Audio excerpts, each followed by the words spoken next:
ఈ వీడియో చూసిన ప్రతి ఒక్కరు ఓం నమ శివాయ అని కామెంట్ చేయండి. కార్తీక మాసం 3వ సోమవారం మరియు సంకటహర చతుర్థి. ఈరోజు ఎవరైతే మేము ఎన్ని పూజలు చేసినా మంచి పనులు చేసినా కష్టాలు తీరట్లేదు అనుకుంటారో వారు తప్పకుండా కార్తీక మాసంలో వచ్చే సంకటహర చతుర్థి వ్రతాన్ని ఆచరించాలి. హిందూ పురాణాల్లో గణపతికి ఉన్న ప్రాముఖ్యత అంత ఇంత కాదు. ఏకదంతుడు, విలక్షణమైన దేహం కలిగిన వాడైన మన గణేశుడు పిల్లల నుండి పెద్దల వరకు ఎంతో ఇష్టదైవం. సకల విఘ్నాలను తొలగించే మన గణేశుడి కోసం అందరూ జరుపుకునే పండుగ వినాయక చవితి.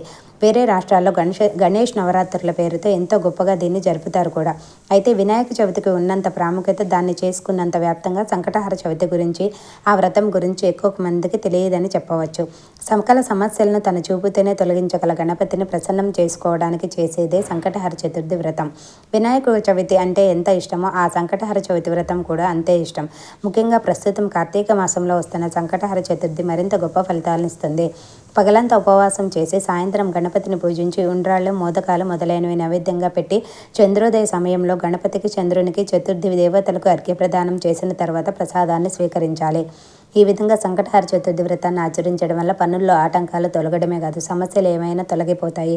ఎంతో వేధించే కష్టాలు కూడా మేఘాలు చెదిరినట్టు చెదిరిపోతాయి. ఇంకా కోరికలు తీరుతాయి. ఆది దంపతులైన ఆ పార్వతీ పరమేశ్వరుల కుమారుడైన వినాయకుడే విఘ్నాధిపతిగా అందరి పూజలు అందుకుంటాడు. మన జీవితంలో ఎదురవుతున్న ఎలాంటి అడ్డంకులనైనా తొలగించేందుకు, ఎలాంటి సమస్యనైనా పరిష్కరించేందుకు వినాయకుడి చల్లని చూపు తప్పనిసరిగా ఉండాలి. ఆ వినాయకుడిని ప్రసన్నం చేసుకునేందుకు అందరికీ ఉన్న మార్గమే సంకటహర చతుర్థి. చవితి, రెండు ఒకటే. చవితి రోజు వినాయకుని పూజిస్తే ఎలాంటి గ్రహదోషాలైనా తీరిపోతాయి. పెళ్లి కాకపోవడం, పిల్లలు లేకపోవడం లాంటి కష్టాలు తీరిపోతాయి. ఆర్థిక సమస్యలన్నీ దూరమైపోతాయి. ఈ వ్రతాన్ని ఆచరించే వాళ్ళు సూర్యోదయానికి ముందే నిద్ర లేవాలి. తలస్నానం చేసి పూజ గదిని శుభ్రం చేసుకోవాలి. ఆ రోజు మొత్తం ఉపవాసం ఉండాలి. పాలు, పండ్లు, పచ్చి కూరగాయలు మాత్రం తీసుకోవచ్చు. అది కూడా ఆరోగ్య పరిస్థితిని బట్టి సంపూర్ణ ఆరోగ్యం కలవారు పూర్తి ఉపవాసం ఉంటే మంచిది.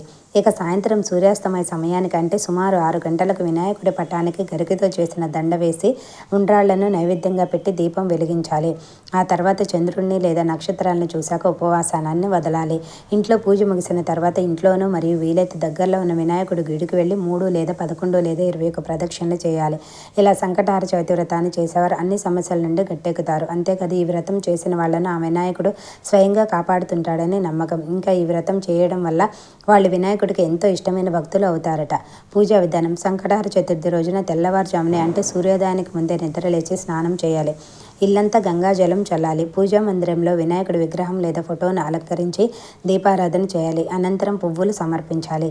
ఈ పవిత్రమైన రోజున మీ ఇంట్లో తయారు చేసిన నేతి లడ్డు, మోదకాలను సమర్పించాలి.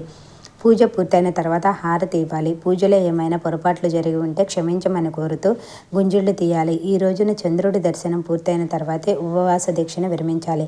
సూర్యాస్తమయం పూర్తయిన తర్వాతే దీపం వెలిగించి నైవేద్యం సమర్పించాలి. సంకటహర చతుర్థి ప్రాముఖ్యత: పురాణాల ప్రకారం వినాయకుడు పార్వతీ పరమేశ్వరుల పెద్ద కుమారుడు. దేవతలందరిలోనూ గణేశునికి తొలి పూజలు అందుకుంటారు. సంకష్టి చతుర్థి మరియు కార్తీక మాసం 3వ సోమవారం ఇలాంటి పవిత్రమైన రోజున ఉపవాసం ఉండి దీపాలు పెట్టడం వల్ల వినాయకుని అనుగ్రహం లభిస్తుందని చాలామంది నమ్ముతారు. అంతేకాదు తమ జీవితంలో ఎదురయ్యే అడ్డంకులన్నీ తొలగిస్తాడని, తాము కోరిన కోరికలన్నీ నెరవేరుస్తాడని చాలామంది విశ్వాసం. అందుకే ఈరోజు ఉపవాసం ఉండాలని నమ్ముతారు.